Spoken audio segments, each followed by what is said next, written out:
बिस्मिल्लाहिर्रहमानिर्रहीम। अस्सलाम वालेकुम मेरे प्यारे व्यूअर्स, उम्मीद है आप सब खैरियत से होंगे। आज हम जिस टॉपिक पे डिस्कशन करने जा रहे हैं वो है कैरेक्टरिस्टिक्स ऑफ रिसर्च। क्या कैरेक्टरिस्टिक्स होती हैं रिसर्च की? Firstly we should know what is research. Research is formal and systematic application of scientific method to solve the problem. Basically आपका एक प्रॉब्लम आप लेते हैं जिसका सोल्यूशन फाइंड आउट करने के लिए, या रिसर्च गैप जो हमें लगता है कि एक्चुअल करंट सिचुएशन में और हमारे एक्सपेक्टेड सिचुएशन में कोई गैप है, हम उस गैप को किस तरह फिलअप करेंगे। तो वो कोई साइंटिफिक मेथड होता है जिसके थ्रू आप उसका सोल्यूशन फाइंड आउट करते हैं कि अगर ये प्रॉब्लम है हमारा तो उसका क्या सोल्यूशन होगा। ठीक है। Then research is pursuit of trust with the help of study, observation, comparison, experiment. The search for knowledge. Actually ये हम सिस्टमेटिकली डील करते हैं। सिस्टमेटिक हमारे पास मेथड होता है और उसके ऑब्जेक्टिव्स होते हैं हमारे पास, और हमारा टारगेट क्या होता है कि हमने फाइंड आउट करना है नॉलेज को। ठीक है। और वो किसी भी थ्रू वे से कर सकते हैं, हम स्टडी करके, ऑब्जर्वेशन करके, किसी से कंपैरिजन करके या एक्सपेरिमेंट कंडक्ट करके हम जो है ना वो अपना सोल्यूशन फाइंड आउट करते हैं किसी भी प्रॉब्लम का। ओके। जर्नल कैरेक्टरिस्टिक्स देखते हैं रिसर्च की क्या है। The old description of research may be explain with the 5 characterization spelling out of word movie.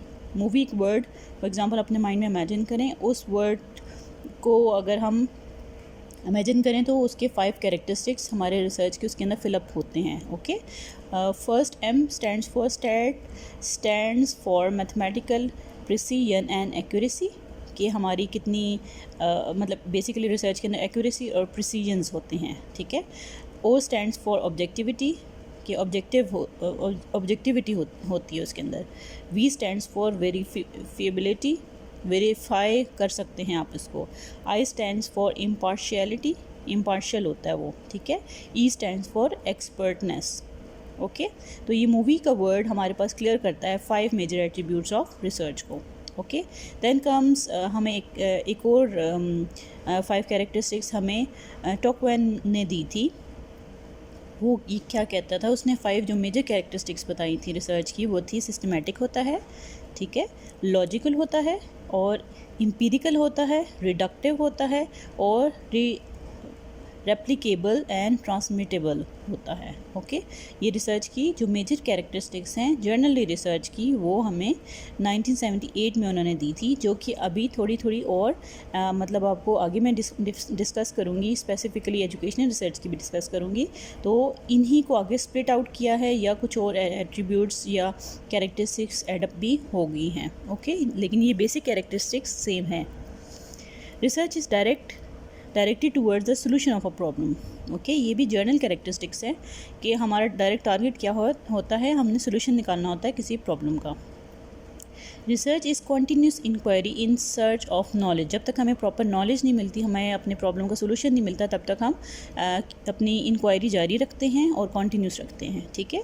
Research emphasis the development of generalization principle and theory. Basically हमारे पास हमारा target होता है कि हम स्पेसिफिक चीज़ को हिट करें, और हमारा जो है ना जर्नल भी हम उसको जर्नली भी अदर प्रॉब्लम्स को जर्नली भी रिजॉल्व करने के लिए उसको यूज़ कर सकें। कोई प्रिंसिपल होते हैं या कोई थ्योरी की बेसिस पे हम कोई रिसर्च कंडक्ट करते हैं, उसके ऊपर हमारा फोकस होता है। ठीक है, एम्फेसिस होता है।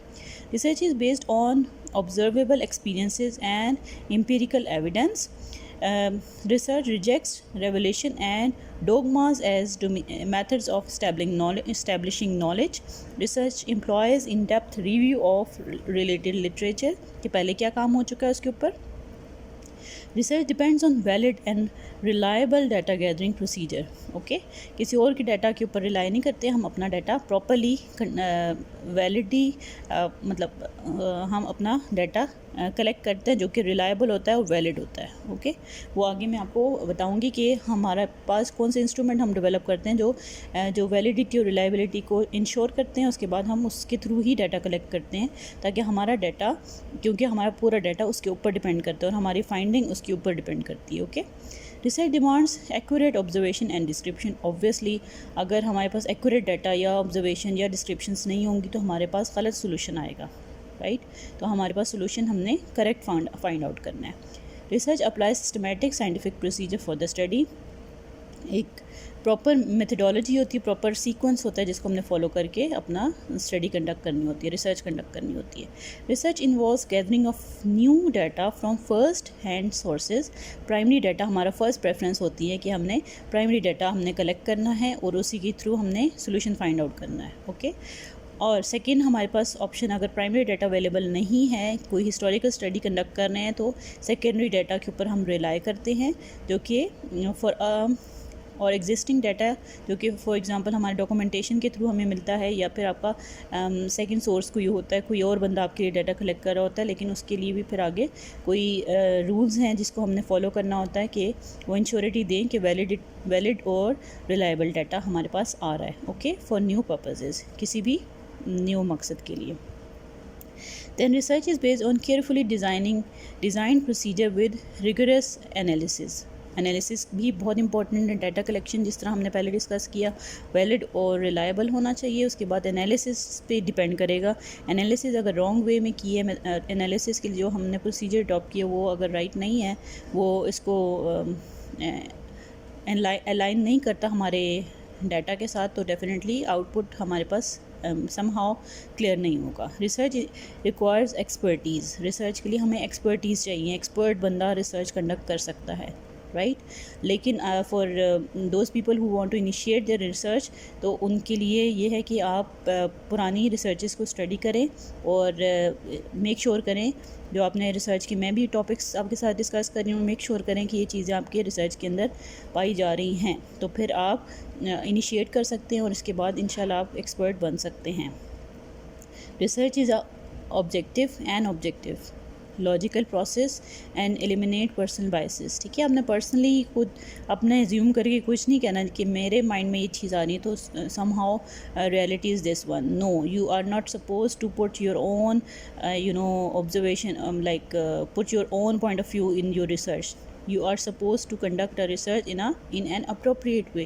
लॉजिकल प्रोसीजर अडॉप्ट करें, जो ऑब्जेक्टिव आपने सेट किए उन्हीं को हिट करना है आपने, अपनी एजम्पशंस बीच में नहीं डालनी है। जो रियलिटी आपके सामने आ रही है थ्रू योर डाटा, उस पर आपने रिलाई करना है। Okay, research involve the quest for answer to unsolve problems. जो कि प्रॉब्लम्स हैं सॉल्व नहीं हुए, वे आपका टारगेट वो होना चाहिए।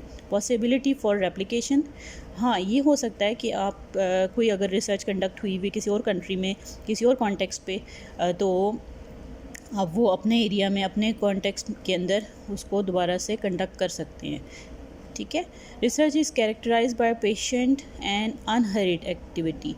पेशेंस होना चाहिए अगर आपने रिसर्च कंडक्ट करनी है। जल्दी में करेंगे तो आपको कोई बाइस एटीट्यूड हो जाएगा आपका, या फिर कोई मिस्टेक कंडक्ट कर लेंगे। ओके, तो you should not be so in a hurry to conduct research. Research is careful recorded and reported. और जब आप राइटअप करें तो बहुत केयरफुली आपने राइटअप करना है। यू शुड मेक श्योर कि हर पार्ट ऑफ द रिसर्च दूसरे से अलाइंड होना चाहिए, और साइड बाय साइड जो आपकी रिसर्च की फाइंडिंग्स हैं आप सही अप्रोप्रिएट वे में उसको डिपिक्ट कर रहे हो। ओके, रिसर्च समटाइम्स रिक्वायर्स करेज। कभी कभी आपको ऐसा होता है कि आपको रियलिटी कुछ और लग रही होती है और एक्चुअल आपकी फाइंडिंग कुछ और होती है, तो आपने ये नहीं कहना कि लाइक लोग ये कहते हैं या कोई और चीज़ इस तरह से है। जर्नल अजम्पशन नहीं देनी आपने, जो आपकी रिसर्च की फाइंडिंग आ रही है आपने करेजियसली उसी को डिपिक्ट करना है। ठीक है, चाहे और आपने उसको डिफेंड करना है, बिकॉज आपकी रिसर्च की फाइंडिंग ये आ रही है, right. Quantitative research involves hypothesis testing using suitable statistical required techniques. Quantitative data जो आप कलेक्ट करते हैं उसमें बेसिकली हाइपोथेसिस ज़्यादातर लिखते हैं, रिसर्च क्वेश्चन भी लिख सकते हैं, लेकिन हाइपोथेसिस क्वांटिटेटिव डाटा में ज़्यादातर लिखे जाते हैं। और स्टैटिस्टिकल जो है आप टेक्निक अडॉप्ट करते हैं एनालिसिस के लिए। वाइल क्वालिटेटिव के लिए आपका डाटा बहुत ज़्यादा डाटा नहीं होता, क्वान्टिटेटिव के लिए आपका डाटा ज़्यादा होता है, और आप इसीलिए स्टैटिस्टिकल टेक्निक्स यूज़ करते हैं ताकि आप फाइंडिंग्स निकाल सकें। क्वालिटेटिव रिसर्च के लिए ऑब्जेक्टिव्स आप रखते हैं, रिसर्च क्वेश्चन होते हैं, और डिस्क्रिप्शन बहुत ज़्यादा होती है। ज़ाहिर सी बात है, आप या तो ऑब्जर्वेशन करेंगे या फिर आप ग्रुप इंटरव्यू करेंगे, इंडिविजुअल इंटरव्यू कंडक्ट कर रहे हैं, तो या ओपन एंडेड क्वेश्चनर्स हैं आपके पास, तो उसका लोग अपने पॉइंट ऑफ व्यू ओपनली देंगे और उसका डिस्क्रिप्शन ज़्यादा होगा, ठीक है, और कम लोगों से आप डाटा कलेक्ट करेंगे, इसलिए थिन डाटा यहाँ पे लिखा गया है। Now let's talk about the characteristics of educational research specifically। वो प्रीवियसली हमने जर्नली रिसर्च की कैरेक्टरिस्टिक्स डिस्कस की थी। नाउ एजुकेशनल रिसर्च की कैरेक्टरिस्टिक्स हम डिस्कस कर रहे हैं। क्यों? एजुकेशनल कॉन्टेक्स्ट में ये आ रहा है। इट इज़ हाईली पर्पसफुल, ये बहुत ज़रूरी है और इसका मकसद हाईली पर्पसफुल है ये, ठीक है। It deals with educational problem specifically, वो तो हमने जर्नल प्रॉब्लम से डिस्कस किया था ना, यहाँ पे एजुकेशनल प्रॉब्लम से, चाहे वो टीचर से रिलेटेड है, either these are related to students and their problems or teaching techniques, whatever the topic is. It is precise, objective, scientific, systematic process of investigation.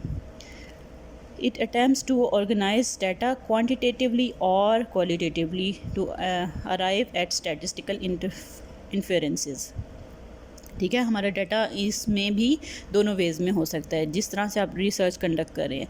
Quantitative भी हो सकता है, क्वालिटेटिव भी हो सकता है, मिक्स मेथड भी हो सकता है, जिसके थ्रू आपके पास दोनों तरह के डाटा होते हैं और उसमें स्टैटिस्टिकल इन्फेरेंसेस यूज़ करते हैं, या फिर आप दूसरा थीम्स जनरेट करेंगे क्वालिटेटिव में, ठीक है। इस तरह से जो भी वे आउट है वो आप निकालेंगे। इट डिपेंड करता है आपके टॉपिक पे, right. It discovers new facts in new perspective, new situation में न्यू फैक्ट्स निकालेंगे आप। इट जनरेट्स न्यू नॉलेज, ठीक है। आपके बेसिकली जो एजुकेशनल रिसर्च है वो न्यू नॉलेज को ही निकालेगी, जनरेट करेगी। It is based on some philosophical theory, कोई थेरी होगी जिसको अडॉप्ट करके आप रिसर्च कंडक्ट करेंगे। It depends on the researcher's ability, definitely, ingenuity and experiences for its interpretation and conclusion, ठीक है। रिसर्चर पे बहुत ज़्यादा डिपेंड करता है, कोई भी टाइप ऑफ रिसर्च होगी, रिसर्चर पे डिपेंड करेगा कि वो किस तरह से कंडक्ट कर रहा है उस रिसर्च को और किस तरह से अपने डाटा से डील कर रहा है, right. It needs interdisciplinary approach for solving educational problem. Education is not a separate topic, you know, तो एजुकेशनल प्रॉब्लम से डील करने के लिए इंटरडिसिप्लिनरी अप्रोच उनको अडॉप्ट करनी पड़ेगी। It demands subjective interpretation and deductive reasoning in some cases, कभी कभी सब्जेक्टिव और कभी कभी ऑब्जेक्टिव जो है वे में डील करना होगा, वो भी टॉपिक पे डिपेंड करता है। It uses classroom, schools, college, departments of education as the laboratory for conducting researches. या तो क्लासरूम के अंदर होगा या क्लासरूम के बाहर होगा, या फिर किसी स्कूल के से रिलेटेड होगा या किसी क्लास डिपार्टमेंट से रिलेटेड होगा, ठीक है।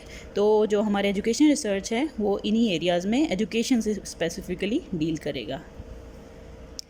Then education research must be related to the study of complex relationship of various facts. It requires an interdisciplinary approach, जैसे कि पहले डिस्कस किया था हमने।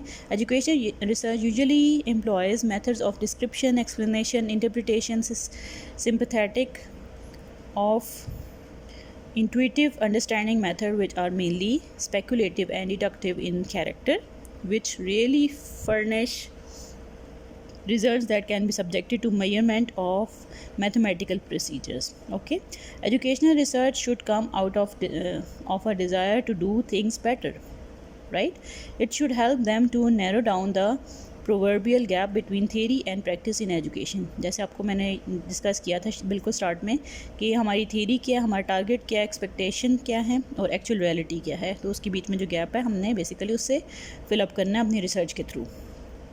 Then comes education research is not an exact as research is in physical sciences, ठीक है। Education sciences की educational research की जो रिसर्च है वो फिज़िकल साइंसेस से डिफरेंट होती है। No human beings have ever been found to be alike, क्योंकि एजुकेशनल रिसर्च में जो हम रिसर्च कंडक्ट करते हैं वो ह्यूमन बींग के साथ होती है, क्योंकि ये सोशल साइंसेस से डील करती है।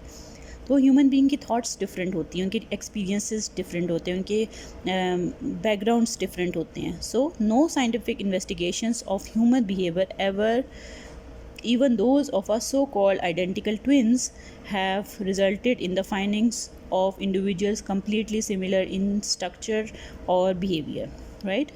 Identical twins भी different होते हैं। This fact stands in the way of making educational research an exact science, ठीक है। ये जो फैक्ट है वो एजुकेशन रिसर्च को एक एग्जैक्ट साइंस से मिलाता है, क्योंकि हम इसमें बेसिकली डील करते हैं ह्यूमन बींग्स से, और ह्यूमन बींग्स की जैसे मैंने डिस्कस किया पहले, सब चीज़ें आपस में रिजेंबल नहीं करती। सो उनकी थॉट उस पे ही रिलाई करती, किस फ़िलासफ़ी को वो डील करते हैं या किस फ़िलासफ़ी से को वो इन्होंने अपनी लाइफ के लिए अडॉप्ट किया है, उस पर डिपेंड करता है, राइट। आई थिंक ये काफ़ी क्लियर है, और मुझे अपडेट दीजिएगा कि आपको कितनी अच्छी समझ आई अपनी रिसर्च की टॉपिक की। And thank you for your time, and अपने कमेंट्स से मुझे बताइएगा कि आपको कोई और डिफ़िकल्टी है तो वो हम डिस्कस कर लेंगे, राइट। इसके अलावा आपको कोई और टॉपिक पे चाहिए अगर कोई चीज़, तो वो भी हम डिस्कस कर लेंगे इंशाल्लाह। और अपना बहुत ख्याल रखिएगा, दुआ में याद रखिएगा। Take care, have a good time, share my videos with other people so that they can get benefit from it. अल्लाह हाफिज़।